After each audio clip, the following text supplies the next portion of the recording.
एक बार फिर से दोस्तों स्वागत है पंकज जीएस स्टडी सेंटर में। पिछले 4 सीरीज में हमने बताया बिहार स्पेशल के स्टैटिक पोर्शन के बारे में। आज से हम करंट अफेयर्स के नए सीरीज से शुरू कर रहे हैं जो बिहार स्पेशल संबंधित होगा। इस बिहार स्पेशल का उपयोग जो है आप बीपीएससी 69वीं में आने वाले पीटी में उपयोग कर सकते हैं। टीचर भर्ती में इसका काम आएगा। इसका आज बिहार पुलिस का जैसे एग्जाम आ रहा है उसमें भी इसका काम आने वाला, इसलिए आप लोग इस वीडियो को ध्यान से देखिएगा और सुनिएगा। चलते हैं पहला क्वेश्चन है कि बिहार में भूकंप क्लिनिक कहाँ खोला गया। दोस्तों बिहार में भूकंप क्लिनिक बिहार के 3 जिलों में खोला गया है। पहला है भागलपुर, दूसरा है मुजफ्फरपुर और तीसरा है दोस्तों पटना। लेकिन बिहार में भूकंप क्लिनिक कहाँ खोला गया, तो बिहार में भूकंप क्लिनिक 3 जगह खोला गया। कौन कौन? पहला भागलपुर, दूसरा है मुजफ्फरपुर, तीसरा है पटना। तो दोस्तों लिख लीजिए, मुजफ्फरपुर के बारे में कुछ जान लीजिए। बिहार का शाही लीची है, इसको जीआई टैग दिया गया है। जीआई टैग शाही लीची को दिया गया। मुजफ्फरपुर का ही लीची है, शाही लीची को जीआई टैग दिया गया है। ठीक है। मुजफ्फरपुर में दोस्तों कांटी थर्मल पावर स्टेशन है। कांटी थर्मल पावर स्टेशन है मुजफ्फरपुर में दोस्तों। पहला पोर्टेबल आंगनबाड़ी केंद्र खोला गया है। मुजफ्फरपुर में पहला पोर्टेबल आंगनबाड़ी केंद्र खोला गया। क्या है? पोर्टेबल आंगनबाड़ी केंद्र खोला गया है। दोस्तों मुजफ्फरपुर में ही पहला टॉयलेट क्लिनिक खोला गया है। मुजफ्फरपुर में पहला टॉयलेट क्लिनिक खोला गया। दोस्तों मुजफ्फरपुर में ही एक और चीज खोला गया है। बिहार का पहला खादी मेगा फूड पार्क जो है खगड़िया में खोला गया है। मेगा फूड खगड़िया में, और दूसरा मेगा फूड पार्क जो है मुजफ्फरपुर में ही खोला गया है। मुजफ्फरपुर में ही बिहार का दूसरा मेगा फूड पार्क मुजफ्फरपुर में ही खोला गया है।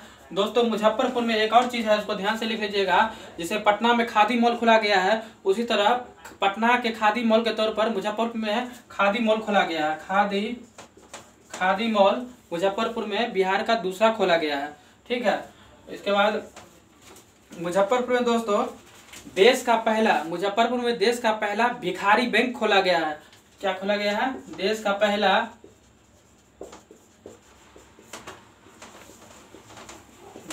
पहला भिखारी बैंक खोला गया है।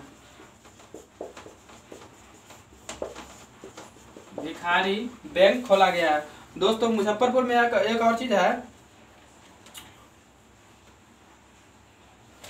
मुजफ्फरपुर में जो है खादर मिट्टी मिलती है। किस प्रकार की मिट्टी मिलती है?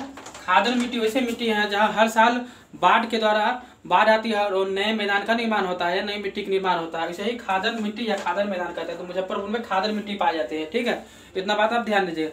इसके बाद दोस्तों आइए अब पटना में एक और, इसमें बताया पहला भूकंप के लिए कहाँ खोला गया है। भागलपुर, मुजफ्फरपुर, पटना में।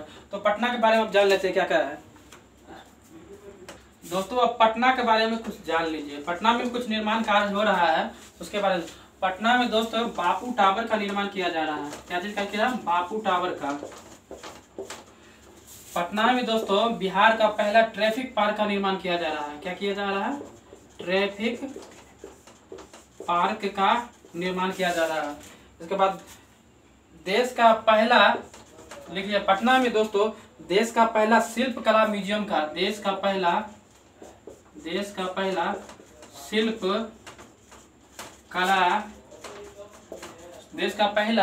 कला म्यूजियम का निर्माण किया जा रहा है। पटना में देश का पहला शिल्प कला म्यूजियम का निर्माण किया जा रहा है दोस्तों। इसका पटना में ही, जैसे बनारस में सीएनजी स्टेशन है, तो पटना में सीएनजी स्टेशन बनारस के तर्ज पर स्थापित किया जा रहा है। CNG station.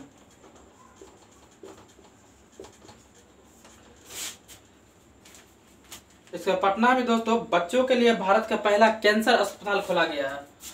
बच्चों का बच्चों का पहला कैंसर अस्पताल खोला गया है।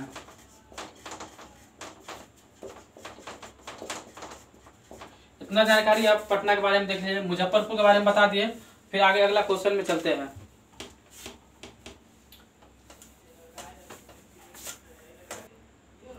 दोस्तों दूसरा क्वेश्चन है, देश में सबसे लंबा रबर डैम का निर्माण कहाँ किया गया है?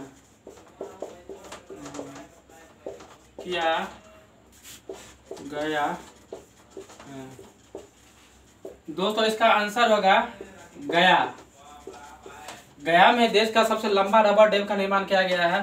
बेसिकली तो गया के बारे में जान लेते हैं। गया बेसिकली फल्गु नदी के किनारे दोस्तों स्थित है। कहाँ स्थित है? फल्गु नदी। दोस्तों ये फल्गु नदी जहाँ पिंड का दान किया जाता है, पूर्वजों का पिंड दान किया जाता है। दोस्तों इस बार बीपीएससी और 7वीं में क्वेश्चन पूछा हुआ था कि फल्गु नदी का निर्माण किन किन नदियों के किन किन धाराओं के संगम से हुआ। दोस्तों तो ये हो जाएगा आपका, ये लिख लीजिएगा, ये धारा हो जाएगा आपको दोस्तों मोहाना प्लस लीलाजन। इन दो धाराओं के मिलने से फल्गु नदी का निर्माण हुआ। मोहाना प्लस लीलाजन। इस बार बीपीएससी और 7वीं में पूछा हुआ क्वेश्चन है। बीपीएससी और 7वीं पीटी में क्वेश्चन पूछा हुआ कि फल्गु नदी का निर्माण किन किन नदियों के संगम से हुआ, तो मोहाना प्लस लीलाजन के संगम से हुआ।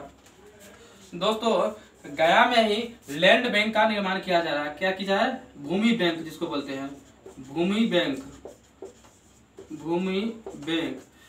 गया में ही दोस्तों देश का सबसे बड़ा औद्योगिक पार्क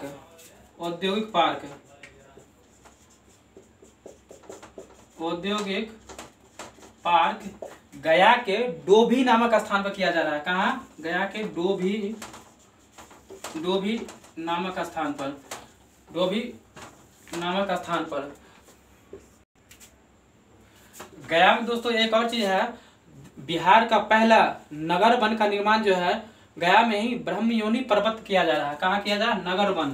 बिहार का पहला नगर वन ब्रह्मयोनी पर्वत पर किया जा रहा है। कहाँ किया जा रहा है?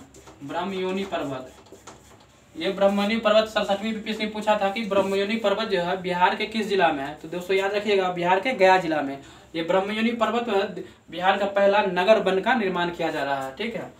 इसके बाद दोस्तों गया के बाद याद रखिए, गया जो 5 या 5 से अधिक पहाड़ियों से घिरा हुआ शहर है। इसको याद रखिए, 5 या 5 से अधिक पहाड़ियों से घिरा हुआ शहर दोस्तों गया है। गया में ही दोस्तों आपको कुछ पर्वत पाया जाता है, जैसे कि रामशिला, प्रेसशिला, भूशिला, ब्रह्मयोनी, कटरी। इन सब पहाड़ी कहाँ पाया जाता है दोस्तों? गया में ही पाया जाता है। गया में ही रामशिला, प्रेसशिला, भूशिला, ब्रह्मयोनी, कटरी पहाड़ी गया में ही पाया जाता है। दोस्तों गया में ही बोधि महापरिसर है, गया में ही। ठीक है। इसके बाद चलिए, इतना आप कर लीजिए। इसके बाद चलते हैं अगले क्वेश्चन में। दोस्तों अगला क्वेश्चन है, बिहार संवाद यात्रा की शुरुआत। बिहार संवाद यात्रा की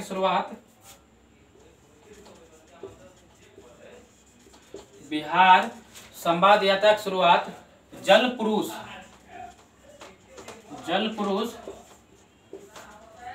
राजेंद्र सिंह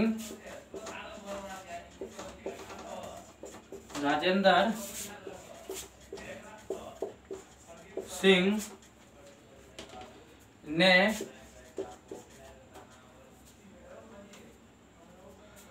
कहाँ से शुरुआत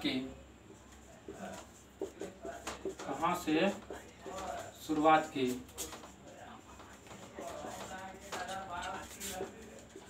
दोस्तों इसकी शुरुआत जो किया गया है जेपी के गांव सिताब दियारा से। जेपी के गांव सिताब दियारा।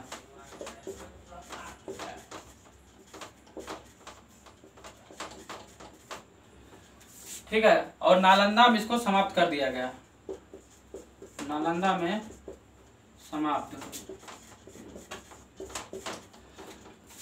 ये सिताब दियारा जानते हैं दोस्तों, सारण में है, तो सिताब दियारा, सारण की सिताब दियारा शुरू किया, नालंदा में समाप्त किया गया। अब इससे संबंधित कुछ फैक्ट जान लीजिए दोस्तों, जैसे कि इस बार जल पुरुष के बारे में बताया कि भारत का जल पुरुष कौन है, राजेंद्र सिंह। इसी संबंधित कुछ और जानिए दोस्तों, बिहार का माउंटेन मैन किसको बोलते हैं, बिहार का माउंटेन मैन माझी होता है। इसी तरह लिख लीजिएगा दशरथ माझी, बिहार का माउंटेन कौन है, दशरथ माझी। इसकी तरह अगला क्वेश्चन लिखिएगा, इसी संबंधित कुछ फैक्ट और जान लीजिए।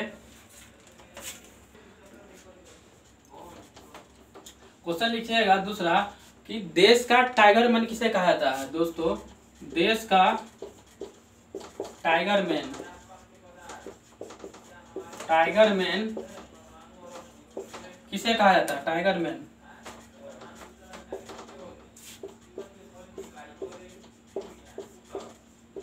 किसे कहा जाता है दोस्तों, देश का टाइगर मैन जो है कैलाश श्रृंखला कहा जाता है। किसको कहा जाता है, कैलाश श्रृंखला। इसको लिख लीजिए, कैलाश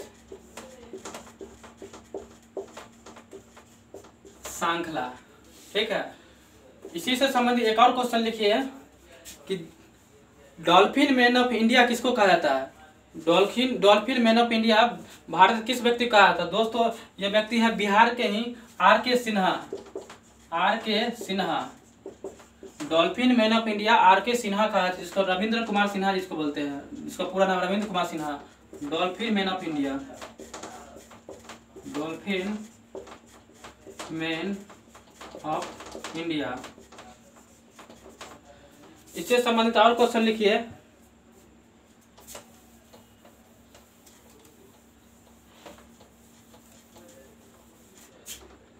दोस्तों अगला क्वेश्चन लिखिएगा, एलिफेंट मैन ऑफ इंडिया किसे कहा जाता है, एलिफेंट मैन ऑफ इंडिया किसे कहा जाता है दोस्तों, एलिफेंट मैन ऑफ इंडिया जो है आपको अजय देसाई कहा जाता है, Ajay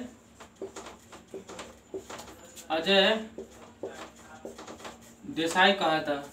elephant man of India दोस्तों अजय देसाई कहा जाता है। इसी तरह दोस्तों बर्ड मैन ऑफ इंडिया किसे कहा जाता है, तो जो आप लोग जानते हैं bird man of India doctor Salim Ali कहा जाता है। किसको कहा जाता है, डॉक्टर सलीम अली को बर्ड मैन ऑफ इंडिया कहा जाता है। इसी तरह दोस्तों एक और ये देखिए, देश का आइस मैन ऑफ इंडिया किसे कहा जाता है दोस्तों, आइस मैन ऑफ इंडिया जो है उसका नाम है चेवांग नोरफेल। इसको लिख लीजिएगा, आइस मैन ऑफ इंडिया कहा जाता है चेवांग, ये लद्दाख का व्यक्ति है बेसिकली, चेवांग नोरफेल, इसको आइस मैन ऑफ इंडिया कहा जाता है। इसी तरह आप देख लीजिएगा, स्नेक मैन ऑफ इंडिया किसे कहा जाता है, स्नेक मैन ऑफ इंडिया दोस्तों ये केरला का व्यक्ति है जिसका नाम है वावा सुरेश। क्या नाम है, वावा सुरेश। इसको बोला जाता है स्नेक मैन ऑफ इंडिया। इतना आप लिख लीजिएगा।